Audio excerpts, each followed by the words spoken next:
মনো চল নিজ নিকেতনে, সংসার বিদেশে বিদেশির বেশে, ভ্রম কেন অকারণে, মনো চল নিজ নিকেতনে।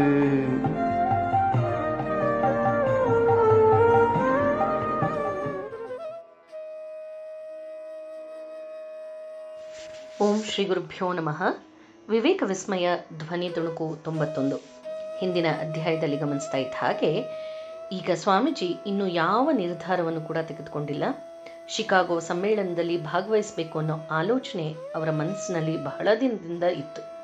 ಅಂತಾದರೂ ಕೂಡ ಅದು ಸರಿಯಾದ ಮಾರ್ಗ ಅಂತಾಗಲಿ ಅಥವಾ ಅದೇ ಭಗವಂತನ ಇಚ್ಛೆ ಅಂತಾಗಲಿ ಅವ್ರಿಗಿನ್ನೂ ಸಂಪೂರ್ಣ ವಿಶ್ವಾಸ ಮೂಡಿಬಂದಿಲ್ಲ. ಯಾವುದೋ ಹುಚ್ಚು ಉತ್ಸಾಹದ ಭರದಲ್ಲಿ ಈ ಯುವಕರ ಮಾತನ್ನು ಕೇಳಿಕೊಂಡು ಅಮೆರಿಕಕ್ಕೆ ಹೋದರೆ ಏನು ಪ್ರಯೋಜನ, ಬಂದ ದಾರಿಗೆ ಸುಂಕ ಇಲ್ಲ ಅಂತ ಹಿಂದಿರುಗೋಗೋಕ್ಕೆ ಆಗತ್ತೇನು ಅನ್ನೋ ಸಂಶಯ ಸ್ವಾಮೀಜಿಯ ಮನಸ್ಸಿನಲ್ಲಿ ಇದೆ.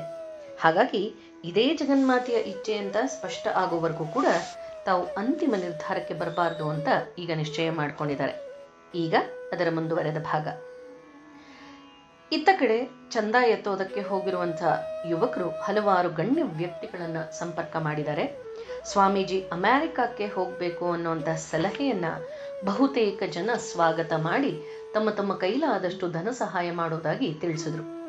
ದಿವಾನರೊಬ್ಬರು 500 ರೂಪಾಯಿಗಳನ್ನು ಕೈಯೆತ್ತಿ ಕೊಟ್ಟೇ ಬಿಟ್ರು. ದಾತೃಗಳು ಪಟ್ಟಿಯಲ್ಲಿ ಇವರೇ ಅಗ್ರಗಣ್ಯರು. ಆದರೆ 10,000 ರೂಪಾಯಿ ಕೊಡೋದಕ್ಕಾಗಿ ವಾಗ್ದಾನ ಮಾಡಿದ್ದಂಥ ರಾಮನಾಡಿನ ಅರಸ ಮಾತ್ರ ಒಂದು ಚಿಕ್ಕ ಕಾಸನ್ನು ಕೂಡ ಕೊಡಲಿಲ್ಲ. ವಂತಿಕೆ ಕೇಳೋದಕ್ಕೆ ಬಂದಂಥ ಯುವಕರಿಗೆ ನಾನು ಇದಕ್ಕೆಲ್ಲ ಹಣ ಕೊಡೋದಕ್ಕೆ ಸಾಧ್ಯ ಇಲ್ಲ ಅಂತ ಕಡ್ಡಿ ಮುರಿದ ಹಾಗೆ ಹೇಳಿಬಿಟ್ಟ. ಇದ್ದಕ್ಕಿದ್ದ ಹಾಗೆ ಅವನ ಮನಸ್ಸು ಬದಲಾಗೋದಕ್ಕೆ ಕಾರಣ ಏನು ಅಂದರೆ, ಅವನ ಆಪ್ತರಾಗಿದ್ದಂಥ ಕೆಲವರು ಅವನ ಕಿವಿಯನ್ನು ಊದಿ ಮನಸ್ಸು ಕೆಡಿಸ್ಬಿಟ್ಟಿದ್ರು. ಇವ್ರ ಮಾತನ್ನ ಕೇಳಿಕೊಂಡು ಅವನೂ ಕೂಡ ಆಲೋಚನೆ ಮಾಡ್ದಲೇ, ಅಲ್ಲ ಈತ ಮೊದಲೇ ಬಂಗಾಳಿ, ಜೊತೆಗೆ ಮಹಾಪ್ರಚಂಡ ಸನ್ಯಾಸಿಯ ವೇಷವನ್ನು ಧರಿಸ್ಕೊಂಡು ರಾಜ್ಯದಿಂದ ರಾಜ್ಯಕ್ಕೆ ಹೋಗ್ತಾ ಇದ್ದಾನೆ. ಇವನ ಮನಸ್ಸಿನಲ್ಲೇನಾದರೂ ಏನಿದೆ ಅನ್ನೋದು ಯಾರಿಗ್ ಗೊತ್ತು? ಇವನು ಮುಂದೆ ಏನಾದರೂ ರಾಜಕೀಯ ಮಾಡಿ ನನಗೆ ಅಪಾಯ ತಂದುಬಿಟ್ರೆ ಅದಕ್ಕೂ ಆಶ್ಚರ್ಯ ಇಲ್ಲ ಅಂತ ಭಾವಿಸ್ದ ರಾಜ. ಈ ವಿಷಯ ಎಲ್ಲ ತಿಳಿದು ಬಂದಾಗ ಸ್ವಾಮೀಜಿಗೆ ಆದಂತಹ ಬೇಸರ, ಸಂಕಟ ಅಷ್ಟಿಷ್ಟಲ್ಲ. ಯಾರಿಂದ ತಾವು ಬಹಳಷ್ಟು ನೆರವನ್ನ ನೆಚ್ಚಿಕೊಂಡಿದ್ರೋ ಈಗ ಅವನೇ ಕೈ ಬಿಟ್ಬಿಟ್ನಲ್ಲ ಅನ್ನೋದು ಒಂದು ಕಾರಣ. ಆದರೆ ಅದಕ್ಕಿಂತ ಹೆಚ್ಚಾಗಿ ಈ ವಿಷಯ ಎಲ್ಲ ತಿಳಿದು ಬಂದಾಗ ಸ್ವಾಮೀಜಿಗೆ ಆದಂತಹ ಬೇಸರ, ಸಂಕಟ ಅಷ್ಟಿಷ್ಟಲ್ಲ. ಯಾರಿಂದ ತಾವು ಬಹಳಷ್ಟು ನೆರವನ್ನ ನೆಚ್ಚಿಕೊಂಡಿದ್ರೋ ಈಗ ಅವನೇ ಕೈ ಬಿಟ್ಟ ಅನ್ನೋದು ಒಂದು ಕಾರಣ. ಆದರೆ ಅದಕ್ಕಿಂತ ಹೆಚ್ಚಾಗಿ ಆತ ತಮ್ಮ ವಿಶ್ವಾಸ ಅರ್ಹತೆಯನ್ನ ಶಂಕಿಸ್ಬಿಟ್ನಲ್ಲ ಅನ್ನೋದು ಅವ್ರಿಗೆ ತುಂಬಾ ನೋವಾಯಿತು. ಈ ಬೇಸರದ ಜೊತೆಗೆ ಸಂಗ್ರಹವಾದಂತಹ ಹಣದ ಮೊತ್ತವನ್ನು ಕಂಡಾಗ ಅವರಿಗೆ ಹತಾಶೆ ಆಯಿತು. ಎಲ್ಲ ಸೇರಿ ಸುಮಾರು 1,000 ರೂಪಾಯಿಯಷ್ಟೇ ಇದೆ ಅಂತ ಗೊತ್ತಾಯಿತು. ಈ ಮೊತ್ತ ಏನಕ್ಕೂ ಆಗೋದಿಲ್ಲ. ಹಾಗಾಗಿ ಅವರ ಮನಸ್ಸಿನಲ್ಲಿ ಮತ್ತೆ ಸಂಶಯದ ಅಲೆಗಳೇಳ್ತಿದೆ. ಹಾಗಾದ್ರೆ ನಾನು ನನ್ನಿಷ್ಟದ ಹಾಗೆ ನಡೆದುಕೊಳ್ತಾ ಇದ್ದೀನೇನು, ಅಥವಾ ಇದಕ್ಕೆ ಜಗನ್ಮಾತೆಯ ಬೆಂಬಲ ಇದೆಯೇನೋ?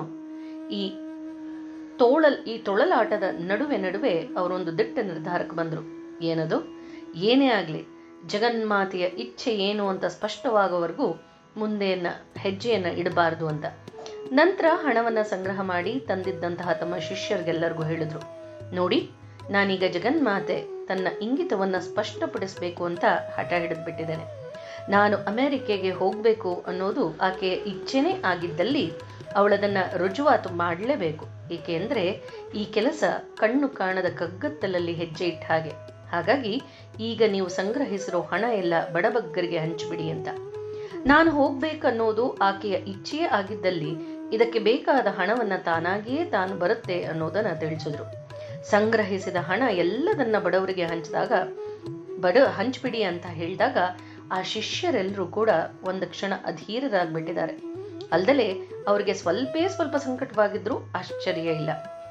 ಆದರೆ ಸ್ವಾಮೀಜಿಯ ಮಾತಲ್ಲಿದ್ದಂತಹ ದೃಢತೆಯನ್ನು ಗಮನಿಸಿದಾಗ ಮರುಮಾತಿಲ್ದಲೆ ಅವರ ಆಜ್ಞೆಯನ್ನ ಎಲ್ಲರೂ ಪಾಲನೆ ಮಾಡಿದ್ರು.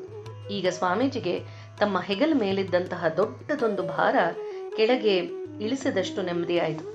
ಈಗ ಸ್ವಾಮೀಜಿ ಮತ್ತೆ ಮಾತುಕತೆ, ಬೋಧನೆ, ಭಜನೆ ಆರಂಭ ಮಾಡಿದ್ದಾರೆ. ಹೊಸ ಹೊಸ ಜನರನ್ನ ಭೇಟಿಯಾಗ್ತಾ ಇದ್ದಾರೆ. ಅದರ ಜೊತೆಗೆ ತಮಗೆ ಮಾರ್ಗದರ್ಶನ ಕೊಡೋ ಹಾಗೆ ಜಗನ್ಮಾತೆಯನ್ನ, ಗುರುದೇವನನ್ನ ತೀವ್ರವಾಗಿ ಪ್ರಾರ್ಥನೆ ಮಾಡೋದಕ್ಕೆ ಪ್ರಾರಂಭಿಸಿದ್ರು. ಕೆಲವು ಸಲ ಅಂತೂ ಗಾಢ ಧ್ಯಾನ ಮಗ್ನರಾಗ್ಬಿಡ್ತಿದ್ರು. ಮತ್ತೆ ಕೆಲವು ಸಲ ದೇವಿಯ ಸಂಕೀರ್ತನೆಯಲ್ಲಿ ತೊಡಗಿ ಭಾವಭರಿತರಾಗಿ ಕಣ್ಣೀರು ಸುರಿಸ್ತಿದ್ರು. ಆಗ ಸುತ್ತಲಿದ್ದವರು ಕೂಡ ಅದೇ ಭಾವದ ಸೆಳೆತಕ್ಕೆ ಸಿಲುಕಿ ತೇಲ್ತಾ ಇದ್ರು. ಒಂದು ದಿನ ಒಂದು ಘಟನೆ ನಡೆಯುತ್ತೆ. ಒಂದು ದಿನ ಮನ್ಮಥನಾಥರ ಅಡಿಗೆಯವನು ತಮ್ಮ ಹುಕ್ಕಾವನ್ನ ಆಸೆಗಣ್ಣಿನಿಂದ ನೋಡ್ತಾ ಇದ್ದನ್ನ ಸ್ವಾಮೀಜಿ ಗಮನಿಸಿದ್ರು. ಅದು ಮೈಸೂರು ಮಹಾರಾಜರು ಪ್ರೀತಿಪೂರ್ವಕವಾಗಿ ಒತ್ತಾಯದಿಂದ ಕೊಟ್ಟಿದ್ದಂತ ಸುಂದರವಾದ ಬೀಟೆ ಮರದ ಹುಕ್ಕ. ಸ್ವಾಮೀಜಿ, ಏನೋ ನಿನಗಿದು ಬೇಕೇನೋ ಅಂತ ಕೇಳಿದ್ರು. ಅವರು ಸುಮ್ಮನೆ ತಮಾಷೆ ಕೇಳ್ತಿರ್ಬೇಕು ಅಂತ ಅವನು ಭಾವಿಸಿದ್ನೇನೋ. ಆದ್ರೆ ಅವ್ರ ಕಡೆಗೆ ಒಂದು ಸಲ ತಿರುಗಿ ಮತ್ತೆ ಅದನ್ನೇ ದಿಟ್ಟಿಸ್ ನೋಡ್ದ. ಸ್ವಾಮೀಜಿ ಮತ್ತೆ ಕೇಳಿದ್ರು, ನಿನಗೆ ಇದು ಬೇಕೇ ಅಂತ. ಅವನಿಗೆ ಬೇಕು ಅನ್ನೋದಕ್ಕೆ ಧೈರ್ಯ ಇಲ್ಲ. ಆದ್ರೆ ಅವನ ಕಣ್ಗಳು ಮಾತ್ರ ಆ ಹುಕ್ಕದಿಂದ ಕದಲ್ತಾ ಇಲ್ಲ. ತಕ್ಷಣ ಸ್ವಾಮೀಜಿ ಅದನ್ನ ಅವನ ಕೈಯಲ್ಲಿಟ್ಟು, ತೆಗೆದುಕೋ, ಇದು ನಿನಗೆ ಅಂತ ಅಂದ್ರು. ಆ ಅಡಿಗೆಯವನಿಗೆ ಅದನ್ನ ನಂಬೋದಕ್ಕೆ ಸಾಧ್ಯವೇ ಆಗ್ತಿಲ್ಲ. ಇಷ್ಟು ಹೊತ್ತು ತಾನು ಕಣ್ಣಲ್ಲೇ ಹಿಡಿದುಕೊಂಡಿದ್ದಂತಹ ಹುಕ್ಕ ಈಗ ತನ್ನ ಕೈಗೆ ಸೇರಿದಾಗ ಅವನ ಆನಂದ ಆಶ್ಚರ್ಯಗಳಿಗೆ ಪಾರನೆ ಇಲ್ಲದ ಹಾಗಾಗ್ಬಿಟ್ಟಿದೆ. ಸ್ವಾಮಿ ವಿವೇಕಾನಂದರಂತಹ ಬ್ರಹ್ಮಜ್ಞಾನಿಗಳಿಂದ ಮುಮುಕ್ಷುಗಳು ಜ್ಞಾನವನ್ನ ಪಡೆದುಕೊಂಡ್ರು, ವಿವೇಕಿಗಳು ಸದ್ಗುಣಗಳನ್ನ ಪಡೆದುಕೊಂಡ್ರು, ನೊಂದವರು ಶಾಂತಿಯನ್ನ ಪಡೆದುಕೊಂಡ್ರು. ಈ ಅಡಿಗೆಯವನು ಹುಕ್ಕ ಪಡೆದುಕೊಂಡ. ಯಾರ್ಯಾರಿಗೆ ಏನೇನು ಬೇಕೋ, ಏನೇನು ಲಭ್ಯ ಇತ್ತೋ ಅದನ್ನ ಪಡೆದುಕೊಳ್ಳೋದು ಸಹಜ.